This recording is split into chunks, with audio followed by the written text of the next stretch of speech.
Eh bien bonsoir à tous les amis, supporters, sportifs parisiens, parisiennes, supporters, supportrices d'autres clubs, amoureux, amoureuses du football, bienvenue à vous les amis. Bah écoutez, je suis très content, très excité de vous retrouver aujourd'hui, c'est une semaine très importante. Et pourquoi c'est une semaine très importante? Parce que c'est le retour du Paris Saint-Germain. Voilà, et ça excite les fous du PSG. Je ne suis qu'un fou, un fou d'amour. Ah non les amis, je suis très content. Demain, l'avant-match, on reparle de plus belle. Mercredi, le débrief à chaud, on repart de plus belle. Et aujourd'hui, une petite vidéo spéciale. On va parler de la retraite de Blaise Matuidi. Je voulais en parler dans un onglet communauté et tout comme ça. Mais non, ça mérite d'en parler en vidéo parce que Blaisou, c'est Blaisou. D'accord? Et on va évoquer aussi le mercato hivernal du Paris Saint-Germain parce que malgré tout, le mercato hivernal, il arrive très vite. Tout revient petit à petit, tout revient. On va vivre la main dans la main. Putain, vous devez vous dire, il m'emmerde avec ces chansons de l'an 40 là. Hein, mais oui, mais en plus j'en profite. Excusez-moi s'il y a un petit peu de résonance. C'est parce qu'on refait un petit peu de la peinture et tout dans la pièce. Donc on a changé un peu de disposition là. Donc il n'y a plus beaucoup de meubles dans cette chambre-là en attendant qu'on repeigne tout. Donc ça résonne. Mais ne vous inquiétez pas, je ferai toujours une vidéo ici avec mon petit décor, voilà. Hein, ce qui fait mon charme, mon petit décor avec mon effet miroir à l'envers, ça fait mon charme, ne vous inquiétez pas. Non les amis, écoutez, pour Matuidi, franchement ça nous a tous émus, nous les supporters parisiens, parce que Blaise, c'est quelqu'un qui a marqué le football, qui a marqué les supporters du PSG par son passage au PSG, mais c'est surtout aussi qui a marqué le football français. Hein, parce qu'il a été champion du monde avec l'équipe de France en 2018. Il a été aussi finaliste de l'Euro en 2016. C'est quelqu'un qui a créé des émotions aussi bien pour les supporters du PSG que pour les supporters de l'équipe de France, de toute la France confondue, etc. Matuidi, les amis, comment dire pour parler de Blaisou? Ben Blaisou, on va l'appeler Blaisou, hein, c'est Blaisou, c'est notre Blaisou. Blaisou, c'est quelqu'un qui fait l'unanimité chez les supporters parisiens. Franchement, quel est le supporter parisien, là, à l'heure actuelle, qui peut me dire, moi, j'aime pas Blaisou? Blaisou, les amis, il incarnait le respect, le travail, l'humilité, la bonne ambiance, la bonne humeur, le bon mec de groupe, le mec qui se bat pour le collectif, qui se sacrifie pour le collectif, le professionnalisme, tout. Et Blaise, tu vois, c'était pas techniquement le meilleur milieu du monde. C'est vrai que tout le monde rigolait un petit peu de sa gestuelle quand il courait, tout, tu sais, les bras un peu comme ça, là, et tout. Hein, pour ça qu'on l'appelait Monsieur Chewing-Gum. T'as l'impression qu'il avait pas d'os, il courait un petit peu comme ça, un petit peu foufou. Mais le Blaisou, les amis. Hein? Malgré ça, c'était un guerrier sur le terrain. C'était un mec dans l'équilibre de d'autres milieux de terrain. Et quel milieu de terrain, rappelez-vous, à l'époque, Mota, Verratti, Matuidi, le milieu de terrain le plus complémentaire sous l'RQSI. Blaise, il était très important, Blaisou, pour l'équilibre de ce milieu. Il était très important pour le Paris Saint-Germain. Blaisou, les gars, combien de fois on a dit depuis qu'il est parti qu'on n'a jamais retrouvé quelqu'un comme lui? Matuidi, en plus de ça, c'était un milieu, certes, qui n'était pas très élégant, mais qui savait se projeter vers l'avant, qui savait jouer vers l'avant, qui savait être décisif, qui savait marquer des buts importants. Tout le monde se rappelle ses 2 buts au Vélodrome. Son but, sa frappe enroulée du pied gauche en 2015 avec le gros MPG avec Bielsa, là, quand on gagne 3-2. Où on avait souffert, c'était un gros match. Le match, son but au Vélodrome quand on gagne 5-1 là-bas avant la remontada. Son match extraordinaire au Parc quand on gagne 4-0 face au Barça. Son match incroyable quand on gagne à Chelsea en 8e en 2015, quand on est à 10 contre 11 avec la tête de Thiago Silva et de David Luiz.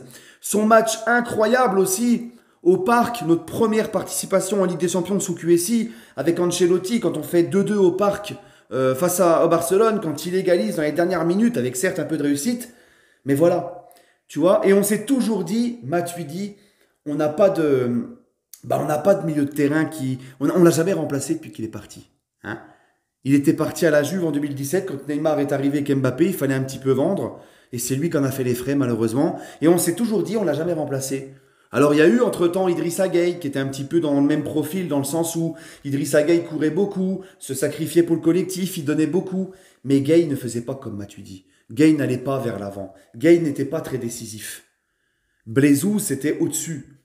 Et Blaisou en plus c'est un mec comme je vous l'ai dit, qui a été champion du monde 2018, en jouant milieu gauche, il s'est sacrifié sous Deschamps pour le collectif, et il a été champion du monde comme ça. Emery, il a fait jouer aussi souvent à gauche, rappelez-vous. C'était un gars, tu l'aurais mis au gardien, il aurait été sans réchigner. C'était un mec, voilà, c'était un mec de groupe, un mec de collectif, et qui était très important pour l'équilibre de notre équipe à l'époque. Et il nous a toujours beaucoup manqué, Blaisou. Hein, vraiment, il faut dire la vérité. Donc un grand merci à lui, ça nous touche, sa retraite. Un grand merci à lui, on l'aime beaucoup. Et il est parisien à vie. Et jusqu'à nous, moi pour ma part, jusqu'à la fin de mes jours en tant que supporter parisien, j'aurai du respect pour Blaise Matuidi. Voilà. Maintenant les amis, on va évoquer le mercato hivernal parisien parce que j'ai ouï dire, j'ai entendu, j'ai vu, hein, je suis venu, j'ai vu, j'ai vaincu, hein, n'importe quoi.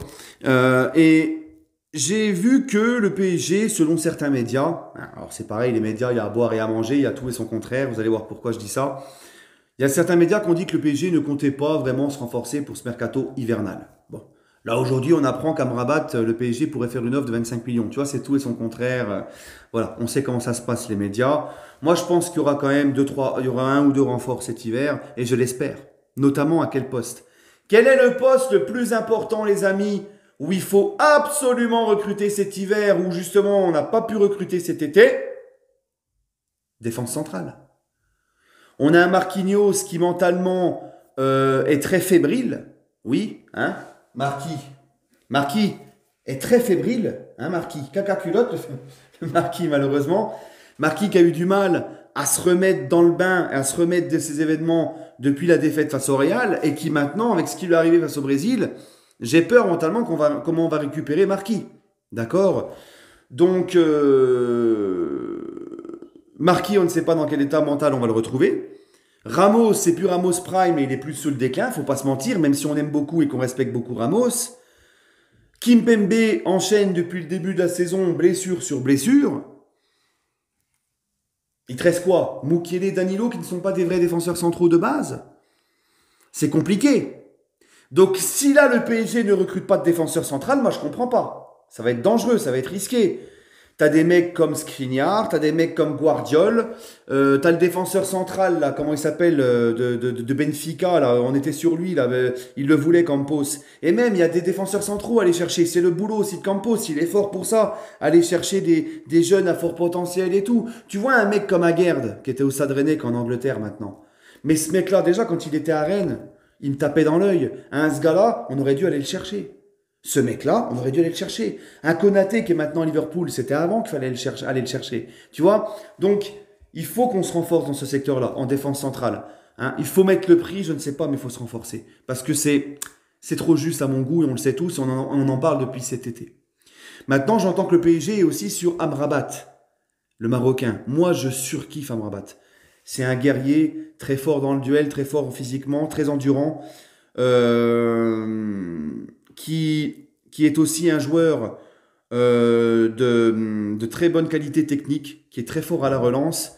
En tant que 6, il pourrait faire l'affaire, même si on a déjà beaucoup de milieux. Mais la priorité des priorités pour moi, c'est défense centrale. Vraiment. Hein. Si on fait un Amrabat cet hiver, par exemple, mais qu'on ne fait pas de défenseur central, moi je ne comprendrais pas encore une fois. La priorité des priorités, c'est la défense centrale. Et d'après, hein, comme on dit, tu vas chercher Amrabat. Amrabat, il n'y a pas de souci. Hein. Moi, je vous l'ai toujours dit, je surkiffe ce joueur, je le prends jour et nuit au PSG, ça fait longtemps que je vous en parle, hein, de Sofiane Amrabat. Voilà. Et pour reparler de Blaisou, parce que là, je parlais d'Amrabat, mais il y a un truc que j'ai pas dit aussi sur Blaisou, c'est que c'était un joueur qui était très fort dans le placement et l'anticipation. Voilà, il était très bon pour ça.